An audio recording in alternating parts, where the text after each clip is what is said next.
आज हम उस पावन तिथि की कथा का श्रवण करने जा रहे हैं जो स्वयं भगवान विष्णु को बहुत प्रिय है, एकादशी व्रत। हमारे सनातन धर्म में एकादशी व्रत को श्रेष्ठतम व्रत कहा गया है। ये व्रत न केवल आध्यात्मिक दृष्टि से कल्याणकारी है, बल्कि ये शरीर, मन और आत्मा की शुद्धि का भी माध्यम है।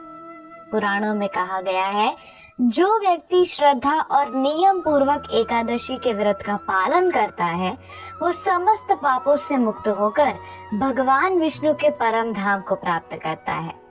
आधुनिक विज्ञान भी कहता है कि एकादशी के दिन उपवास करने से शरीर में सकारात्मक ऊर्जा का संचार होता है, पाचन तंत्र विश्राम पाता है और मानसिक शांति मिलती है। आइए हम उस विशिष्ट एकादशी की कथा सुने जिसे मोहिनी एकादशी कहते हैं। एक बार धर्मराज युधिष्ठिर ने भगवान श्री कृष्ण से पूछा, हे जनार्दन, वैशाख मास के शुक्ल पक्ष में जो एकादशी आती है उसका नाम क्या है? उसकी विधि और महत्व की कथा बताएं। भगवान श्री कृष्ण कहते हैं, हे राजन, इस एकादशी का नाम है मोहिनी एकादशी। ये व्रत समस्त पापों का नाश करने वाला और मोक्ष प्रदान करने वाला है। इसकी महिमा अपार है। सुनो इसकी पवित्र कथा।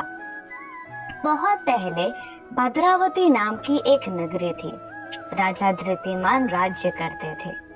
वह चंद्रवंश में उत्पन्न एक धर्मात्मा राजा थे। उनके राज्य में एक धनी वैश्य धनपाल नामक व्यक्ति रहता था, जो सदा सत्कर्मों में लगा रहता। उसके 5 पुत्र थे, जिनमें सबसे छोटा पुत्र था धृष्टबुद्धि। लेकिन धृष्टबुद्धि अपने नाम के विपरीत आचरण रखता था।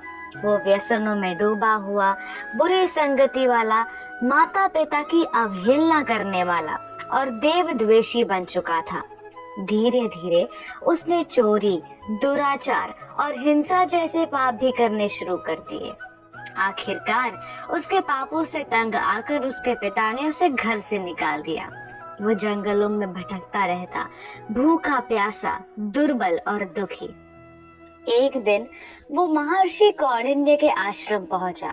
उसकी दीन दशा देखकर ऋषि ने करुणा पूर्वक पूछा, वत्स, तुम कौन हो और इतनी दयनीय दशा में क्यों हो? धृष्टबुद्धि ने सारी आप बीती सुनाई। तब ऋषि बोले, वत्स, तुम्हारे पाप बहुत बड़े हैं, लेकिन यदि तुम वैशाख शुक्ल एकादशी यानी मोहिनी एकादशी का व्रत नियम पूर्वक करोगे तो निश्चित ही तुम सब पापों से मुक्त हो जाओगे। दुष्ट बुद्धि ने वैसा ही किया। उसने स्नान किया, दिन भर उपवास रखा, भगवान विष्णु का पूजन और ध्यान किया और रात्रि में जागरण भी किया। उस व्रत के प्रभाव से उसके सारे पाप नष्ट हो गए। कुछ समय पश्चात वो मृत्यु को प्राप्त हुआ और भगवान विष्णु के नित्य धाम वैकुंठ को चला गया। चलिए एक और महत्वपूर्ण प्रश्न पर चर्चा करते हैं कि इस एकादशी का नाम मोहिनी कैसे पड़ा। भगवान श्री कृष्ण ने युधिष्ठिर को बताया कि जब समुद्र मंथन हुआ था और देवताओं व असुरों में अमृत को लेकर संघर्ष हुआ, तब भगवान विष्णु ने मोहिनी रूप धारण कर असुरों को मोहित कर दिया और अमृत देवताओं को प्रदान किया।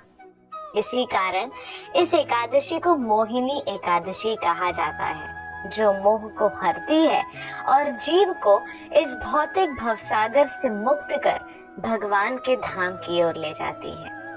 हमारे शास्त्र हमें बताते हैं कि एकादशी का पालन करने से व्यक्ति को करोड़ों तीर्थों का फल मिलता है, समस्त पापों से मुक्ति मिलती है, आत्मा को शांति मिलती है और अंत में परम पद यानी विष्णु लोक की प्राप्ति होती है। इतना ही नहीं, जो श्रद्धा और भक्ति से मोहिनी एकादशी की एक कथा मात्र सुन लेता है, उसके भी सारे संकट मिट जाते हैं, उसके जीवन में प्रकाश आता है और वो परम भगवान श्री कृष्ण की कृपा का पात्र बन जाता है।